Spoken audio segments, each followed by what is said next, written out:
Assassin's Creed, because I need a buffer video between the Kingdom Hearts videos now, as we've reached the games I need time to actually play.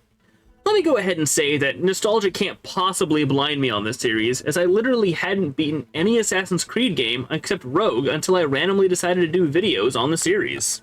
As of writing this script, I have now beaten 3 of them, with me beating Assassin's Creed 1 and 2 within a 2-week span.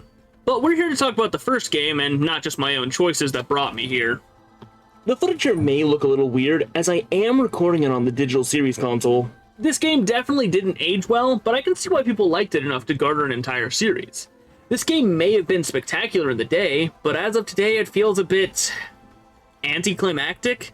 Like, the story feels non-existent until you hit the reveal at the end, which explains everything. But until the reveal, I was sitting here wondering why anyone enjoyed the game's story back in the day. It quite literally just set up the whole both sides have good intentions but bad ways of getting to it, so there's no right or wrong side, just a middling gray area. What do he and his followers want? A world in which all men are united. I do not despise his goal, I share it, but I take issue with the means. I mean, most of the story is just Altair regaining his rank after his stupid choices at the beginning, and for a while I hated the game for it. But I'm glad I kept going, as it got better.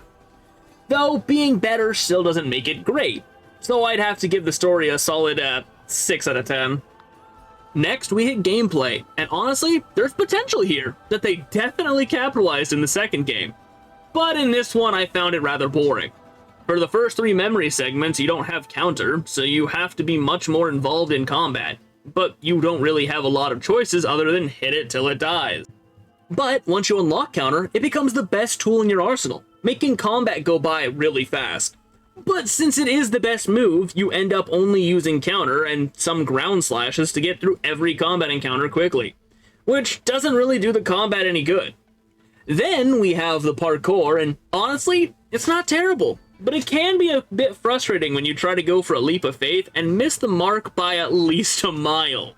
7 out of 10. Finally, we hit a new category that will only be used for games like Assassin's Creed that add in way too many collectibles just to pad the runtime of the game, which is how annoying are the collectibles to get.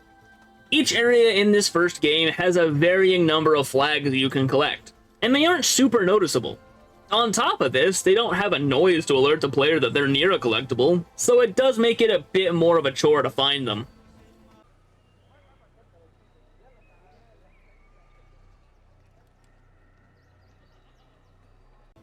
There are 420 flags throughout all the areas, and 60 Templars to find and kill in order to get all the extras, which is quite annoying if you're trying to get 100%.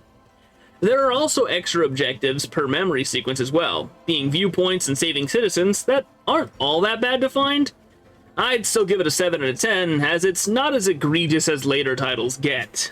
So, overall, how did this 15-year-old game hold up? It still gets a 7 out of 10, as it isn't the best game, but it also isn't the worst. I can see where it's coming from, and they really do improve upon the series. But how long will these changes remain upgrades?